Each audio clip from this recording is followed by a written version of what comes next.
Namah Shri Yatirajaya Vivekananda Suraye Satchit Sukaswarupaya Swamine Tapaharine. My salutations to Swami Vivekananda, who is best among the monks, who descended on this earth to redeem the difficulties of the mankind, who is existence, consciousness, bliss absolute in his nature. Om, peace, peace, peace. Dear devotees, today we are having an interesting topic that whether there is a universe or not. Whether the universe or not, and whether there is a heaven or not. So, if I ask a straight question, some of you say may yes, and some of you say no, some of you say maybe, and some of you say better not, we will not think about that. We are bothered about our day to day life. And the same question boggled the human civilization across the globe and across the religions for a few centuries. If you see Persian civilization, Egypt civilization, Indian or Indus Valley civilization, and European civilizations, there are a lot of discussions pro and against. And if you see the biblical concept of the heaven and hell, it is very interesting. The biblical concept of the earth is very flat, and it is in the middle. And above there is a called a dome like, and it is a heaven where God is sitting on the throne, and He is the moral governor. He is ruling us. And below there is called like shovel, or SHEOL, shovel, which is called hell. Below the earth there is a place called hell. All the evil people are pushed to there. But only the problem is they have got eternal heaven and eternal hell, which has drawn a lot of criticisms in the present modern day context. And if you see in the Persian civilization also, they also have got heaven. Gods are there, angels are there, and there are beautiful paradises. So it is a beautiful place basically to exist. And even if you see in the Islam religion also, they have also got a beautiful concept of heaven. And in fact, they have got different heavens. Like the person who follows Allah, the person who follows Islam, they get the best heaven. And there are some ulterior or inferior heavens also who follow different sects they have got. And when you see Egypt civilization, they also have got the wonderful idea of the heaven. So they have got a two souls. When this body is intact, so that person can go and enjoy in the heaven for a long time. So basically, if you see, the all of them are giving a view or an idea or an explanation that heaven exists and righteous people can go there. In the world, when you do right things, right actions, the result will be you will get a free ticket or a right, entry to the heaven, where your enjoyment, your pleasures, and enjoying the pleasures will be multiplied. And coming back to our Vedic religion or the Vedas, which is the ancient text, ancient scriptures of the mankind, there also we have got a lot of what do you say descriptions about the heaven.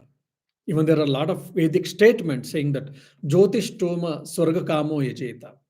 Whoever desires Swarga Kamo, Yajeta, he has to worship, he has to perform sacrifice. What type of sacrifice? Jyotish Toma. So there is a sacrifice called Jyotish Toma, he has to do. And according to the former part of the Vedas, everyone has to do the sacrifices till their death. Why? Because that's the only way to attain heaven. So, attaining heaven or reaching heaven is the alpha and omega of the human life in those days. But in the later part of the Vedas, which is in Aranyakas, then they started questioning about the efficacy of these sacrifices and they internalized it. And after that, they started questioning the nature of the heaven, nature of the hell, nature of the above worlds, basically. So here only there's an important, what do you say, uh, progress in the thinking of the sages or rishis of the Upanishadic age. In the Semitic religions and in the other civilizations and in the dualistic or theistic schools of Vedanta, they all believe, accept that there is a heaven, they call by different names, and it is eternal, and people go there and stay. Whereas when it comes to later part of the Veda, where there is a evolution of the thought process, then the Upanishadic seers, they started questioning about the nature of the heaven. Heaven is a wonderful place. Going there, staying there, fine. So our physical body, through physical body, we cannot go there. We will go only by through our subtle body. So we go there and we stay there, and that is with full of happiness, full of pleasure, no disease, no death, no suffering, no hunger, no thirst. So you are free from all these limitations, and it is a full of joy. Fine. Then is it eternal? Again, the question boggled the human mind. Though initially they had accepted it is eternal, afterwards slowly they came to know that no. Kshine punye martyalokam vishanti. Just like in your debit card, how much our money is there, so much you can spend. Similarly, based on your the results of your action, good action, you can stay there. And once this actions karma phala, the what to say results of your good actions, when it is exhausted, then you have to come back to earth, and you should start again your life. So basically there the Vedic seers, they found out going to heaven, enjoying it is only time bound, and you have to come back. So it is not eternal. Okay, working, going there, enjoying, again coming back. In the present day, we can say that we are working for a whole week, and weekends and some holidays, we go to different places, we enjoy, we spend our time and energy and money. Again, we come back to our house and we start our work. So, more or less the same idea. Then they started thinking, is there any way out where I can get everlasting happiness, eternal happiness? They found out different methods, different permutation combination, going to different worlds and different type of amusements. And finally, they found out how much ever you try to find the eternal happiness in the external universe, either in this earth planet, or in the above worlds, or in the below worlds, it is not possible. Basically, the joy, whatever we get, it gets amplified, but it is not complete, it is not eternal. Then this started making the rishis to think, then where is the eternal happiness? They invented so many things, they found out so many things, so many secrets, but not. Then finally, they went inside. While going, they went inside and they found out the source of happiness is inside me, in the core of my heart. That is my real nature, inherent nature, that you call soul or self or Atman or consciousness. Then the question came to seers or Upanishad Rishis. If the answer is in me only, then why the humankind or the general human beings are tend to go outside? So here only Swami Vivekananda started the unity in diversity, where he gave this lecture in London in way back in 3rd November 1896. His lecture starts with this question based on Katha Upanishad. Paranchikani Vitrunat Swayambhu Parang Pashyati Nantaratman Kashti Dhiragatmana Maikshat Avrutta Chakshur Amrutatvam. Because of the sense organs and because of the mind and its nature, we are prone to go out. Means we are extrovert. So our senses and our mind is going outside, and it is trying to experience and enjoy the world. And that's how we are extrovert. Then experiencing good, bad, right, wrong, happiness and sorrow, all these things. Then slowly, after getting a lot of beatings or whatever, mind starts thinking, is there any out? Initially we say this is what the life is, we have to bear. So out of helplessness we start bearing it. So some reaction will be lessened there, but problem is there, but you have accepted. Then slowly you will start thinking, is there any way out? Is there any way out? Then the answer is you go inside, seek the God, seek the self, and experience it. That is the way. Why? Because you will go beyond the limitations, you will go beyond all the dualities. That is what Kathopanishad says and Yama says to Nachiketa. And based on the Kathopanishad teaching, Swamiji is telling that self is the center for the body, for the mind, for the thoughts, and for the universe. This is a very important point. Self is the center from which the body has been manifested, from which mind has been manifested, from which thoughts has been manifested, from which the whole world also has been manifested. So the corollary of this Upanishadic teaching is the world is living in me, I am not living in the world, which is our contrary experience. We all think we are living in the world, isn't it? I'm living in Dublin or Ireland or whatever. So basically, I am living in the Earth planet, in the Europe, and in the Dublin, in the Mullada, Dublin 15. But Upanishad says that no, it is a wrong. Rather, the world is living in you or living in me. That is the ultimate message of the Vedanta, which we have to think.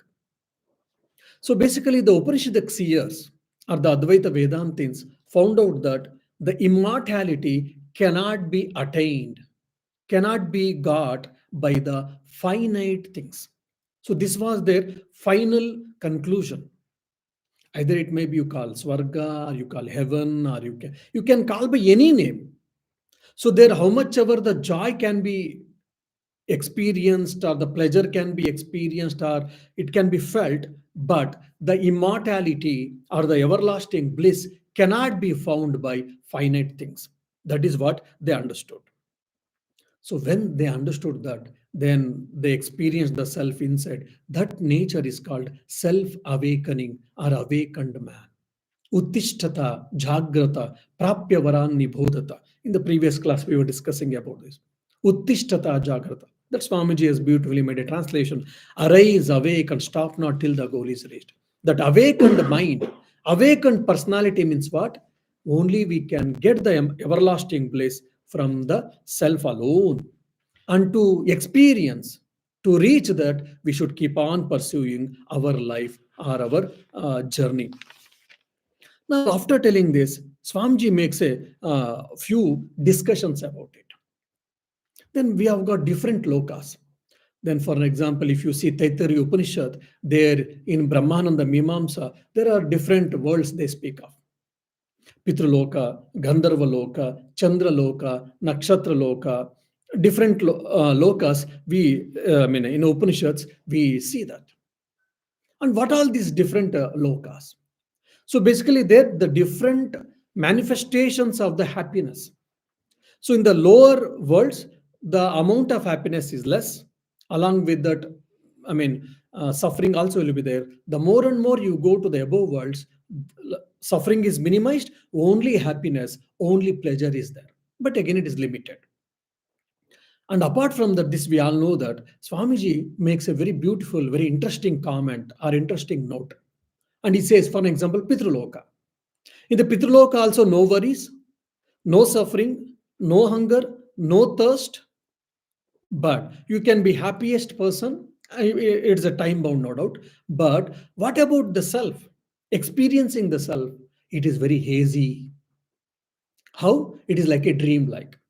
In the dream, I've got some dream and I got up. And what is the dream? If you say most of the time or many of the time, we don't understand, we don't remember, it looks very hazy. So similarly, in this Pitraloka, according to Swami Vivekananda, the experience of the self or the notion of the self is like a very dreamy world or it is very hazy. Then he speaks of Indraloka or Svarga.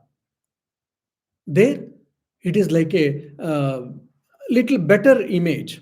Probably you will have a better reflection, but it is not clear. And he speaks of Brahmaloka. There are different worlds basically. In the Brahmaloka, it is much more clear, like I am in a still water, pure still water. When I see my face, there's a beautiful reflection. Or in the mirror, when I see, I will have a beautiful reflection. So similarly, in the Brahmaloka, I can see my reflection of myself, but I can't experience completely there, according to Swami Vivekananda.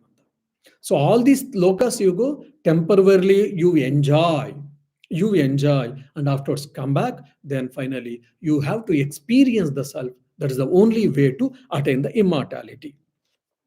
So now the corollary is whether this heaven is there or not, it should not matter for us. Who are seeking the self liberation, who are seeking the immortality, who are seeking the everlasting bliss, for us, whether above worlds, below world, whether it exists or not, it should not matter. Why? Our goal is what? To seek to experience the self. That is what Swami Vivekananda is trying to convey for us. And apart from that, he makes one more interesting note that regarding Indra. Indra, Varuna, Shashanka, Marut. There are so many demigods or angels which we seek in Vedic gods, basically. So if you see the former part of the in the Vedas, all of them are very powerful, and in some places they are portrayed as omniscient, omnipresent, omnipotent, and they're all powerful, basically. But in the later part of the Veda, when the progression of thought has happened, we can see very clearly that they were not, omniscient, omnipresent, omnipotent, whereas they were limited. Their energy and their powers are limited. Much more than that, they are Indra, Varuna, Marut, uh, Shashankar, Brospati. All of them are not persons; they are positions. So like, probably there is some Indra after some years, after some centuries, probably I can be a Indra and you can be Indra. So Indra is a position, like for an example, a minister. So minister for justice here is there social justice. So today some minister is there, after election then there can be some other minister. So similarly, all these demigods and goddesses, angels which we see, Vedic gods and goddesses, most of them are not persons, it is only positions, so they keep changing. And apart from that, their positions and their powers are limited. That is what Swami Vivekananda is giving in a beautiful, very clear idea. This is very important point. Why? Because when we read Puranas, especially when they have got a internal conflicts among themselves, because they have got a desire for name and fame or power and position, they try to safeguard their position our chair, all these things, when we see, many times we feel disgusted about their Vedic religion, about the Vedic wisdom, and we may get negative idea. Now, Swami Vivekananda is giving a beautiful answer and explanation for all these things. No, see, they are also not complete people, and they are only what do you say, different ministers. Like we have got a cabinet, there's a president, prime minister, different ministers and officers, bureaucrats. Like that, these are different officers. They're not complete in itself. Then he takes one more, a philosophical stand or philosophical explanation about these worlds, whether all these things are exist. Yeah, it may exist, but all of them are they are fall out the realm of Maya. What is Maya? Nothing but causation. So, what is causation? It is time and space causation. So, when there is a time and space causation, both has to be there. One cannot exist without another. There is no time without space. There is no space without time. Time and space exist. They have to coexist. That means they have to come under laws. So Indra should come under law. Varuna should come under law. Swarga will be also under some law, cosmic law, which we call Rutam. Then any other worlds, above worlds or below worlds, all of them come under law. Now, this is also one more interesting point actually. When we see, in the Puranas, mythologies and all, like there are so many people who did lot of tapas, austerities, and they asked so many different types of boons. For an example, Ravana did a tapas, austerity, very severe austerity, and he asked Atmalinga, the power of the Shiva itself. Shiva was supposed, Shiva had to give it. Why? Because of the tapas. So any world which comes under law, and there are some people who have done a lot of penances, and they asked, how can I kill you, or how can I control you, how can I take your own world? So like this they have asked the demigods and goddesses. So knowingly or unknowingly they had to give the answers, they had to give the secrets. Why? Because there is called rhythm, cosmic law. So all the devatas, angels, are also bound by this cosmic law, which we can see very clearly. Swami Vivekananda is also making an interesting note. Then after this, going to different worlds, experiencing and coming back, going to different worlds, experiencing and coming back. What is the way out? How can we put full stop? This is what the question of the Upanishads. Then the Upanishads, when they start thinking, they started inquiring about the life and death. What is life? What is death? Life and death, it is like a dark and light, according to us, actually. But the Vedanta says that no, life and death are the two faces of the same coin. Again, it is a very interesting point. Life and death are the two faces of a same coin. So similarly, the good and evil. Good and evil also are also the two faces of the same coin. And the Vedanta, I mean, based on the Vedantic idea, Swami Vivekananda tells. Initially, we say good is okay, it is acceptable, welcome, and bad is not welcome. That's what the dualistic concepts we think. And slowly, slowly, when you go further, yeah, good and bad, everything is in my mind. So I should keep on seeing good, doing good, thinking good, and avoiding bad. Then Advaita Vedanta says that the good and bad are not two different things. There is only difference in degree of manifestation, but there is no difference in kind. It is very subtle philosophical point. Good and bad. There are not two things. There's only one thing. Then what's the difference between two? If you ask, Swami Vivekananda tells, based on the Upanishad, that the difference is only in a manifestation of the degree, but not of the kind. Like, what is the difference between individual soul and supreme soul? That's Ishvara and Jiva, if you ask. Both are self only, both are consciousness only. But the difference is only in the manifestation of the degree, but not in the kind, Advaita says. So similarly, regarding the difference between the distinction between the good and evil is the difference is in the manifestation of the uh, self or the divinity. There's a difference in the manifestation of the degree, but not in the kind. So then what happens? Then good and bad, slowly, slowly, whatever today you are seeing evil, because there is a less manifestation of the divinity. So you start increasing or you start manifesting the divinity more and more, then what happens? It turns out or it appears, it looks like for you good. Now, what is the takeaway message here? So we not to hate good, bad, or evil, and we not to uppraise good too much. Means basically, the Upanishad is asking us to go beyond the good and bad and not to be too choosy, not to be too colored by your mind from these dualities or looks like the pair of opposites. And by this, what happens? You will stop hating people and you will start loving people. That's why we see the Sthita Prajna Lakshana. And even who is a Gnani, if you see in Bhagavad Gita, he said, Shuri Chaiva Shvapakecha Pandita Samadarshina. Who is called Pandita? Who is called Samadarshi? Equal minded. He sees the self realized person, the person who eats pork or beef, and the person who is a very uncultured person. Among all of them, he sees with the equal minded. Means he sees that self in everyone. So that can be achieved by this philosophy. And also Swami Vivekananda starts discussing about the nature of all these world or the other worlds. What is the nature of this empirical world or the above worlds and below worlds? Swami Vivekananda says that first and foremost, we should stop thinking that there will be, or there can be absolute good, absolute happiness in any of this world or in any of these different realms of the world. It is not at all possible. It is never possible. It is an utopia. Then what happens actually? It is a mixture of opposites, good and bad, right and wrong. That is what it starts with. And the more and more above worlds, if you go, the sense of joy, the sense of pleasure, it becomes finer.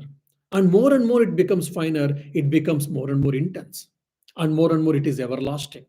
And when you go to the below worlds, then the joy, happiness becomes grosser and it will be less, and sufferings will be increased, according to Swami Vivekananda. And he makes one more interesting point. The more and more your joy, you desire for more and more joy, you work, you get it in the name of culture or cultured mind. The more you enjoy, and it also includes the more suffering also. It is very interesting point. The more and more you crave for joy, the more and more you crave for sense pleasures, you can achieve it, never mind. And it also includes equally that the more suffering also can come into your thing. And Swami Vivekananda gives a beautiful example, like a dog. Dog doesn't have any problem. It has got only one problem, is what? Eating. It wants to eat and at the most sleep or whatever. Or if it gets a proper food, it is least bothered about anything else. And for an example, if you go to little higher things like human being, for us food is not alone enough. We want clothes, we want shelter. In the tribal people, they want clothing also not much bothered. They were only food and security. That's all they were considered. Then slowly we became civilized. In the name of civilization, then our wants also got also increased. I want food, fine. Cloth, fine. Shelter, fine. Apart from that, social security, economical security, fine. Then name and fame, lucrative position, power, whatnot.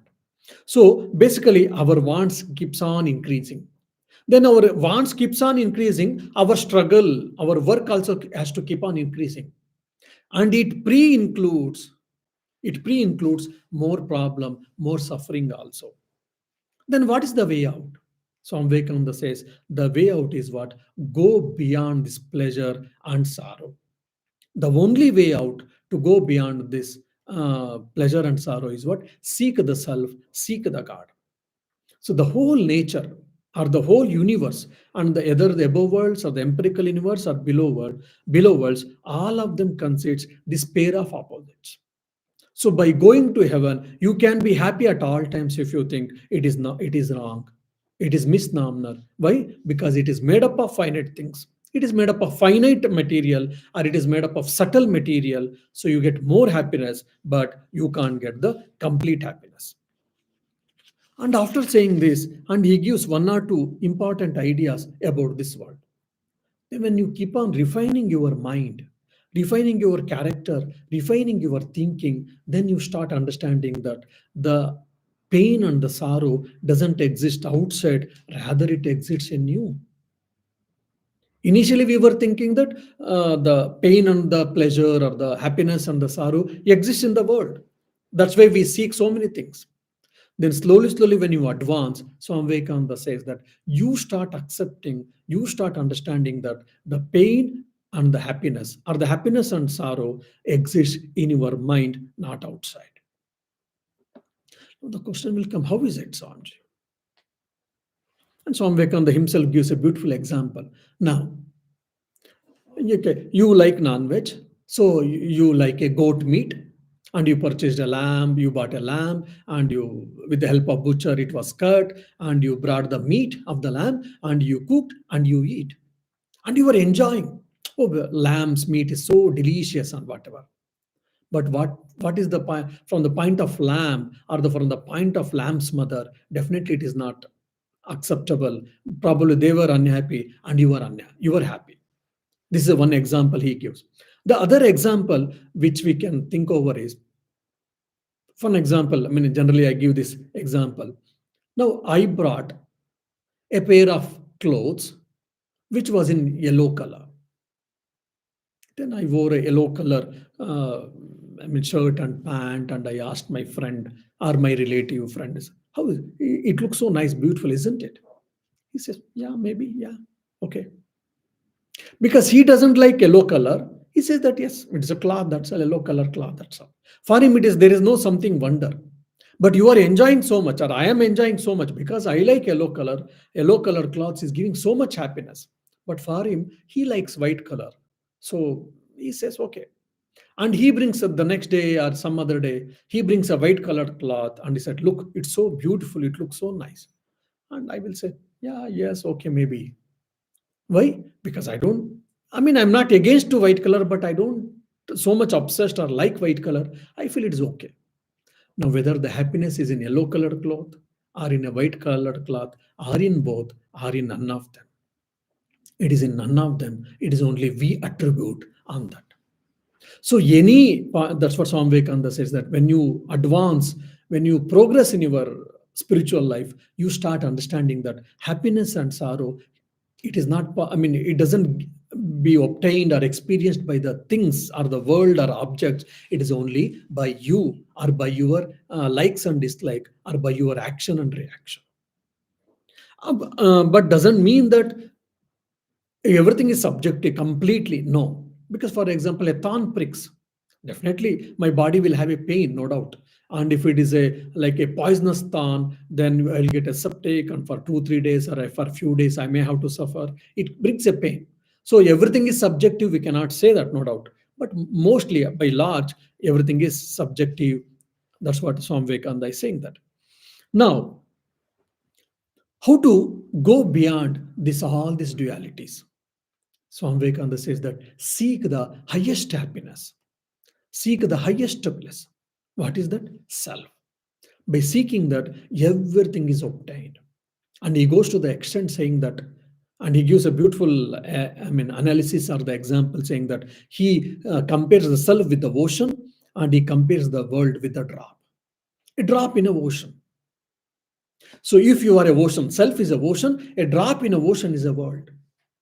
And you are a ocean, you being a ocean, you are seeking for the drop, you are seeking for a drop of the ocean. How, unintelligent and how foolish it is. Swami Vivekananda goes to the extent saying that. And he also makes a question. All this philosophy is fine, it is all very interesting, maybe right also. Then what is the way out to put into practice? How to put into practice? How to make this possible? Then Swami Vivekananda says the way to achieve is master yourself, control your mind, control your passion, or control yourself. That is the way or the way. Why? Because once you start controlling yourselves, once you have got a mastery on you or your mind, on your emotions or thoughts, whatnot, then what happens? You will be free person, he says. The moment when you are master of yourself, of your body, mind, thoughts, feelings, then what happens? You will be free person. By having more money, I cannot be free. I'm a very celebrity, I cannot be free.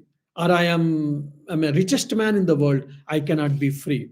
Then how can I be free? By having a self mastery on yourself. That is what Swami Vivekananda is saying that.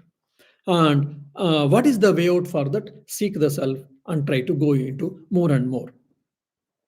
And he also gives one more example about this nature and its different types of galaxies or universes and all these things.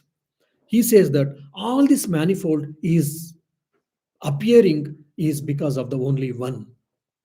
The hidden idea is what? The Taittiriya Upanishad's idea. Sokamayata bahusyam prajayayeti. The truth is only one, and that is self or Atman or Brahman or whatever you say. And it thought, let me become many. And that's why so many beings came into picture, and this way this manifold universe or different worlds are appearing. But the truth is only one. So the more and more, he says, the more and more you travel away from the center, then you will be seeing the multiplicity. You'll be seeing manifold. You'll be seeing the diversity.